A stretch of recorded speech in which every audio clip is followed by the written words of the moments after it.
Guys, it's official. I have found the softest t-shirt ever thanks to our friends at Marine Layer, who are bringing you the comfiest closet staples. For a limited time, our listeners can get a 15% discount by using code CHAEL15 at marinelayer.com. I absolutely love their signature crew tee. It feels like my old shirt that I've washed a million times, but it fits like $1,000,000. If you buy any 3 tees from Marine Layer, you automatically get 20% off. Get one for you, some for your friends and family, and store some away for the upcoming holidays. They got overshirts, coach jackets, and all the comfy layers you want coming up for the cooler season. Marine Layer has the best basics for every season. And it gets better with Marine Layer's Respun program for when you update your closet and get rid of all your old shirts. They literally pay you for your old tees. Super soft, super sustainable. The perfect tee can be hard to find. Look no further than Marine Layer. For a limited time, get 15% off by using code CHAEL15 at marinelayer.com. Or guys, you want to make it really simple?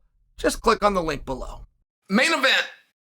When this thing kicked off, I was very impressed with Volkanovski right off the bat. Now, many of you are going to say, hey, Chael, there wasn't much action. I saw a head kick. I won't disagree with you, but there was some action. And that action was up against the fence. And that action in the fence was forced by Islam, who cut off the ring, closed the distance, and pushed Volkanovski against the fence. The reason that's relevant is that's exactly what he did to Volk several times in their first fight.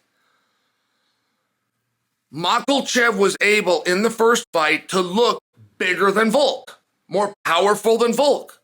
He looked like he pushed around and bullied Volk, which we've never seen before, but we fully accepted because he was a weight class heavier than Volk.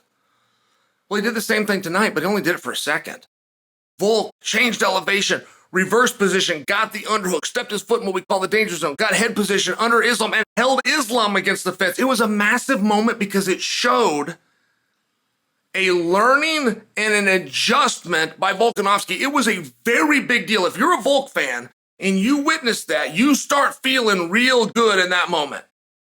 To see Islam go to a weapon and use it effectively, particularly when it's a weapon that we did not know that he was armed with, is what the greats do.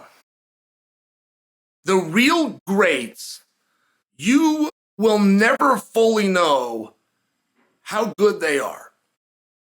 George St. Pierre would definitely fall into that category.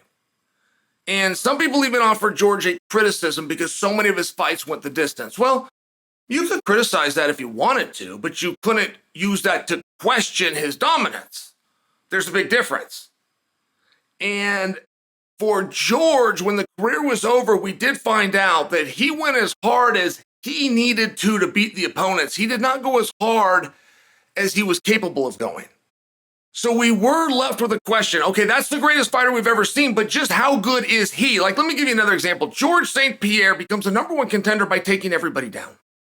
Well, when he finally makes it to the championship match, he's now in there with an All-American named Matt Hughes, who's never been taken down in a fight and who George can't take down. That's what we all believe and know. Well, it turned out it was true. George had a hard time taking Matt Hughes down, so he just kicked him in the head, knocked him out, took his belt that way. He used a weapon right when we think we know him, right when we think we've studied him, right when we think we've seen all of his fights, we know everything that he can do. No. You only know what he's shown you. Real greats have things they haven't shown us.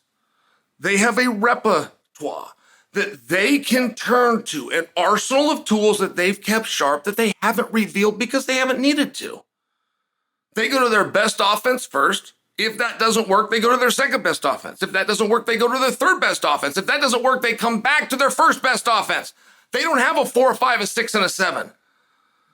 You don't have to fear the guy that practiced 1,000 kicks once. You have to fear the guy that practiced one kick 1,000 times. And Islam tonight did show us that we don't know everything about him, and we don't know everything that he can do. And his own coach, Javier Mendez, has told anybody that will listen, you don't know how good this guy is on his feet because he hasn't had to show it because he can take you all down. Don't find out the hard way. Don't stand up with this guy. Trust me on that. This is what Javier said. I've never noticed his talk if it was hype. I know now. I know Javier was telling the truth, and I know that Islam, much like George St. Pierre and much like other greats, has tools that he has that we don't yet know about.